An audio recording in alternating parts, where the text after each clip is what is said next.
पूरे मिथिलांचल के नौजवानों में खलबली मची हुई थी। प्रायः हर बेरोजगार नौजवान उस प्रतियोगिता की तैयारी में जुटा हुआ था जो महाराज के दरबार में 1 माह बाद आयोजित होने वाली थी।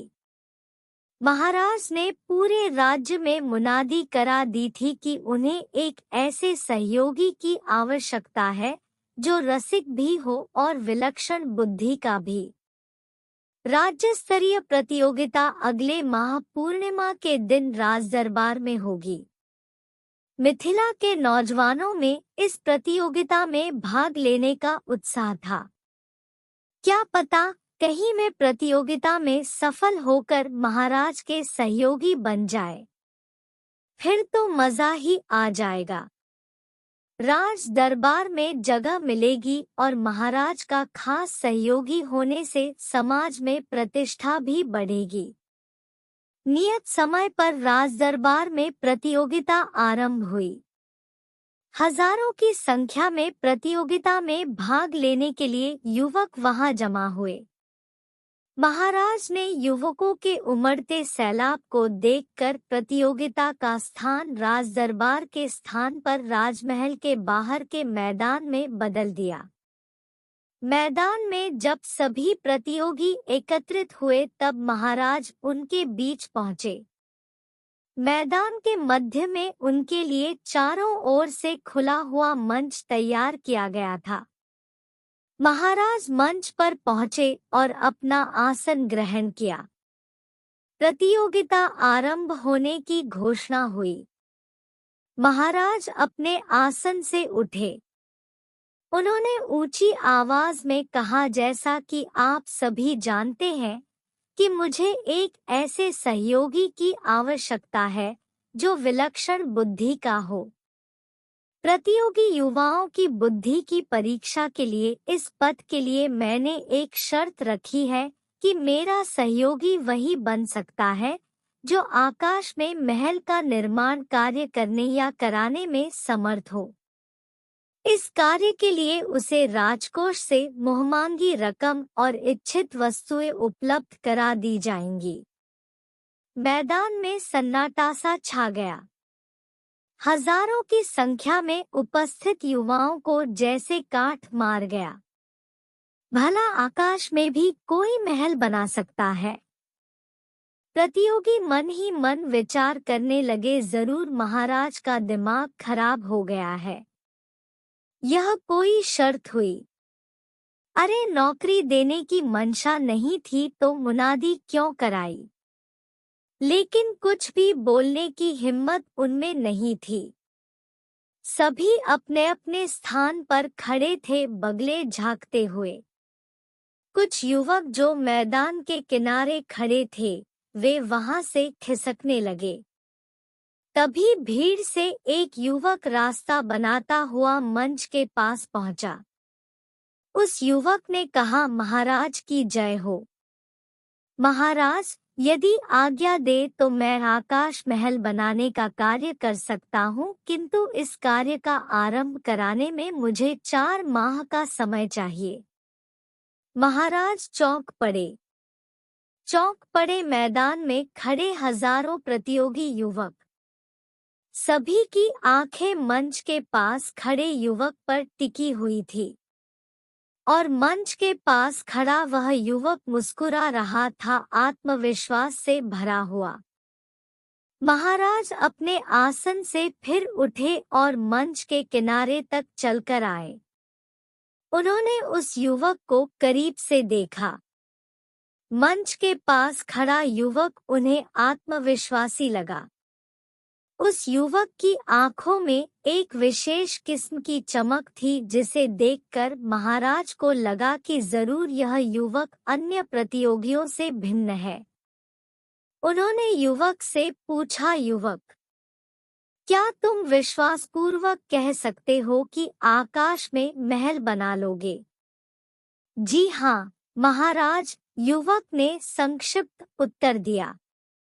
तुम्हारा नाम क्या है युवक? महाराज ने पूछा। गोनू झा, युवक ने फिर संक्षिप्त उत्तर दिया। महाराज उसके साहस से प्रसन्न थे। उन्हें लग रहा था कि उन्हें जैसे सहयोगी की जरूरत है वह मिल गया है।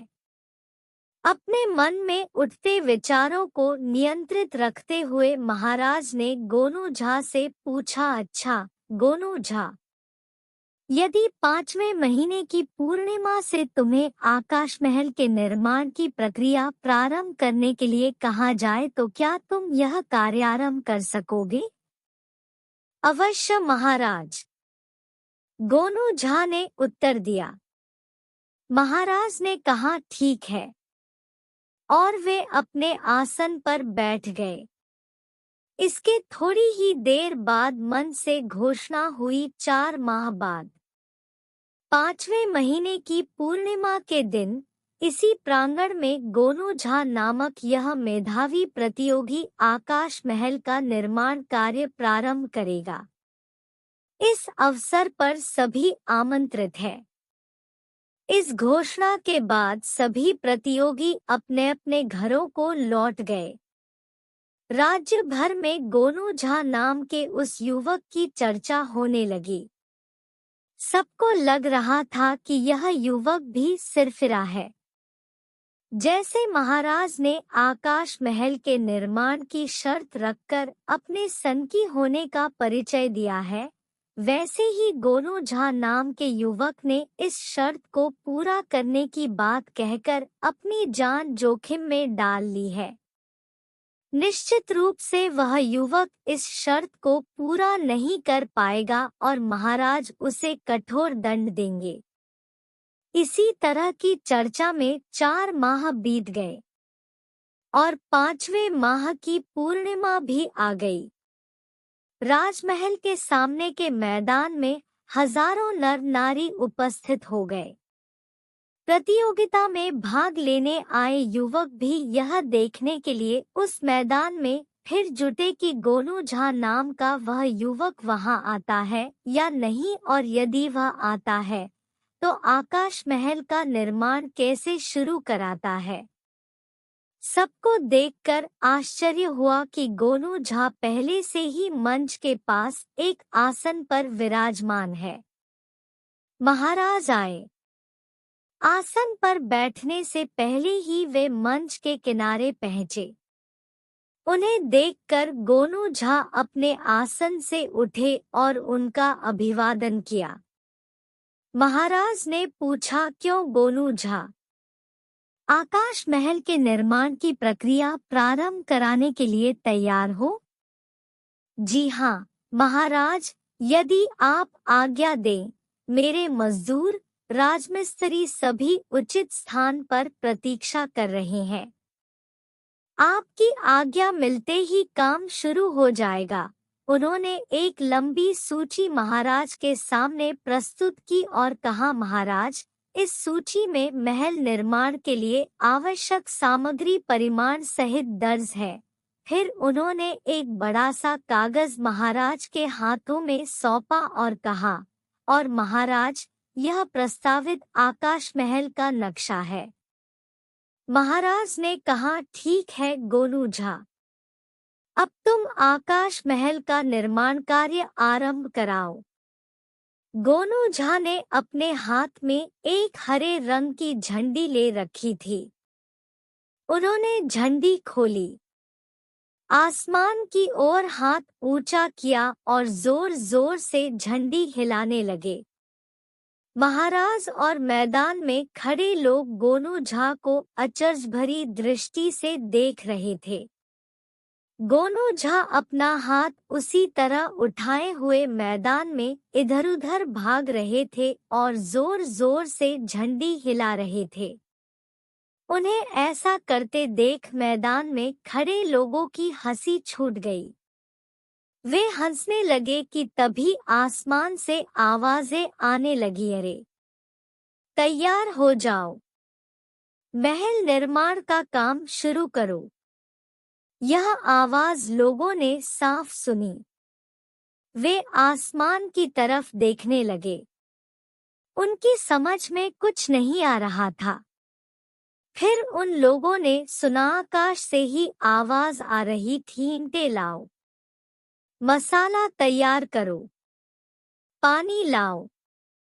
इस बार इस तरह की आवाज आकाश में कई दिशाओं से आती प्रतीत हो रही थी। आवाज का शोर बढ़ रहा था, जैसे बोलने वालों की संख्या बढ़ती जा रही हो। महाराज भी उस आवाज से चकित थे और आसमान की ओर देख रहे थे। तभी गोनू झा ने आवाज दी, महाराज, हमारे मजदूर और मिस्त्री काम पर तैनात है। कृपया सूची के मुताबिक निर्माण सामग्री उन तक पहुंचाने का प्रबंध करें। महाराज समझ गए कि सचमुच विलक्षण बुद्धि वाले व्यक्ति से उनका पाला पड़ा है। वे बोले, गोनू झा, तुमने शर्त पूरी कर दिखाई है, इसलिए हम तुम्हें अपना विशेष सहयोगी नियुक्त करते हैं। अभी तुम अपने मजदूरों और मिस्त्रियों को वापस ले जाओ। तुम्हारी सूची के मुताबिक सामग्री का प्रबंध होने पर हम आकाश महल का कार्यारंभ कराएंगे। अभी रहने दो। महाराज की बात सुनते ही गोनू झा ने हरी झंडी लपेटकर रख दी और अपने पास से एक दूसरी झंडी निकाली जो लाल रंग की थी। इस झंडी को निकालकर पहले की भांति ही हवा में लहराते हुए गोनू झा दौड़ने लगे। थोड़ी ही देर में आसमान से ईंटें लाओ, मसाला तैयार करो, काम में लगो आदि आवाजें आनी बंद हो गई। मैदान में एकत्रित लोग वापस लौट गए। महाराज ने गोनू झा को दरबार में बुलाया। उनकी नियुक्ति हुई। महाराज के पास बैठने के लिए उनका आसन लगाया गया। महाराज ने उन्हें उनके आसन पर बैठने की आज्ञा दी। दरबार की कार्यवाही चली, फिर दरबार विसर्जित हुआ। जब गोनू झा उठने लगे तब स्नेहपूर्वक महाराज ने उनका हाथ थामते हुए कहा, जाने से पहले एक बात बताइए, गोनू झा की आकाश से जो आवाजें आ रही थी, वे आवाजें कैसे आ रही थी? ऐसा प्रतीत हो रहा था कि हर दिशा से मजदूर आवाज लगा रहे हैं। गोनू झा विनम्रता से बोले, महाराज, वे आवाजें मजदूरों की नहीं, पहाड़ी मैना और तोतों की थी, जिन्हें मैंने 4 महीने में प्रशिक्षित किया था। यहाँ पहुंचकर उन्हें हवा में छोड़ दिया था। वे आसपास के पेड़ों पर बैठे थे। हरा झंडा देखकर बोलते थे और लाल झंडा देखकर चुप हो जाते थे। महाराज उनकी बात सुनकर हंस पड़े और देर तक हंसते रहे। मिथिला के लोग पाकला में निपुण होते हैं। तीज त्योहारों पर तो प्रायः हर घर में तरह तरह के पकवान बनते हैं। आम दिनों का भोजन भी सुस्वादु होता है। रंगों से मिथिलांचल के लोगों का खास लगाव है। कला प्रेमी ऐसे कि अपनी चित्रकारी में प्राकृतिक रंगों का ही उपयोग प्राचीन काल से करते आ रहे हैं।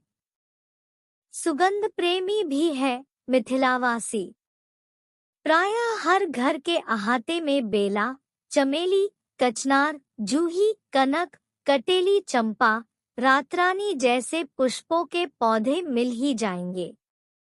एक दिन मिथिला नरेश अपनी पुष्पवाटिका में टहल रहे थे। उनके साथ थे उनके मंत्री। किसी कारणवश गोनू झा महाराज से मिलने आए तो महाराज ने उनको भी पुष्पवाटिका में ही बुला लिया।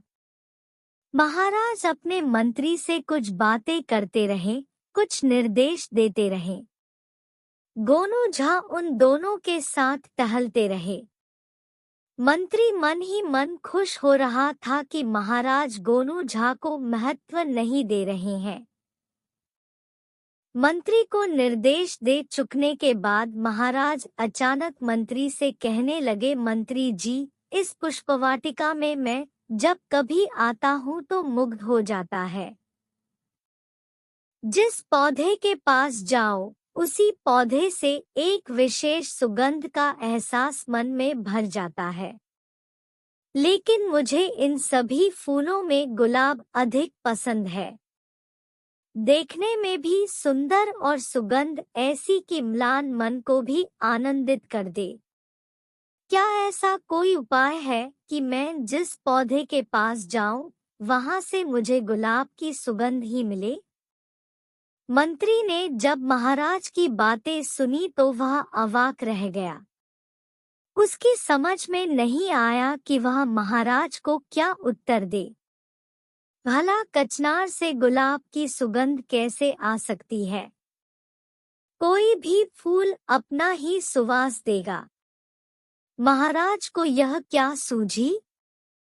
अचानक मंत्री को आई बला को टालने की तरकीब सूझ गई। उसने तुरंत महाराज से कहा, महाराज, गोनू झा के रहते हुए इस प्रश्न का उत्तर मैं दूं उचित नहीं लगता। महाराज समझ गए कि मंत्री उन्हें कोई उपाय बताने की स्थिति में नहीं है, इसलिए वह बात टाल रहा है। वे मन ही मन मुस्कुराए और फिर गोनू झा की ओर देखा। गोनू झा ने एक पल भी गवाए बिना कहा, महाराज, शाम ढल रही है, आपको ठंड लग सकती है। मैं तुरंत आपका दुशाला लेकर आता हूँ। और महाराज की स्वीकृति के बिना ही मुड़े और महल की ओर चले गए। महाराज मंत्री के साथ पुष्पवाटिका में टहलते रहे, जैसे पहले टहल रहे थे। थोड़ी ही देर में गोनू झा मंद मंद मुस्कुराते हुए वहां आए। महाराज के पास रुके और सम्मानपूर्वक दुशाला उनके कंधों पर फैलाकर डाल दिया। महाराज ने दुशाले के एक छोर को खुद सीने से लपेटते हुए दूसरे छोर को अपने कंधे पर रख लिया। उस समय महाराज गुलाबों के बीच ही थे, गुलाब की सुगंध से सराबोर। थोड़ी देर वहां टहलते रहे महाराज और उसके बाद दूसरे फूलों की ओर बढ़ते हुए उन्होंने गोनू झा से पूछा, पंडित जी, क्या कोई उपाय है कि मैं जिन फूलों के पास जाऊं उनसे गुलाब की सुगंध ही आए? गोनू झा मुस्कुराए और बोले, उत्तर मिल जाएगा महाराज। थोड़ी देर में ही वे लोग पुष्पवाटिका के ऐसे छोर पर पहुंच गए जहां बेलाजूही चमेली जैसे श्वेत पुष्पों की निराली छटा बिखरी हुई थी, मगर महाराज को वहां भी गुलाब की सुगंध मिल रही थी, भीनी भीनी सुगंध। महाराज ने मंत्री से पूछा, इन फूलों से कैसी सुगंध आ रही है? मंत्री ने कहा, बेला जूही की मिली जुली सुगंध। महाराज ने गोनू झा से भी वही सवाल दोहराया। गोनू झा महाराज के पूछने का अर्थ समझ गए। उन्होंने कहा, महाराज, फूलों में तो वही सुगंध है जो नैसर्गिक रूप से उनमें विद्यमान है, लेकिन आप जहाँ कहीं भी जाएंगे वहाँ आपको गुलाब की भीनी सुगंध मिलेगी। आपने आज्ञा दी थी कि मैं कुछ ऐसा उपाय बताऊं कि आप इस पुष्पवाटिका में जहाँ कहीं भी जाए आपको गुलाब की सुगंध मिले। मैंने वह उपाय कर दिखाया है। अब तक मंत्री गोनू झा को इसी उपाय के मामले में मुंह लटकाए देखने की उम्मीद कर रहा था, लेकिन गोनू झा की बातें सुनकर उसके चेहरे का रंग उतर गया। महाराज ने पूछा, क्या सच आपने ऐसा कुछ किया है? मैं अब भी गुलाब की सुगंध का अनुभव कर रहा हूँ। गोनू झा ने मुस्कुराते हुए कहा, मैंने कुछ नहीं किया है, बस थोड़ा सा गुलाब का इत्र आपके दुशाले पर लगा दिया है।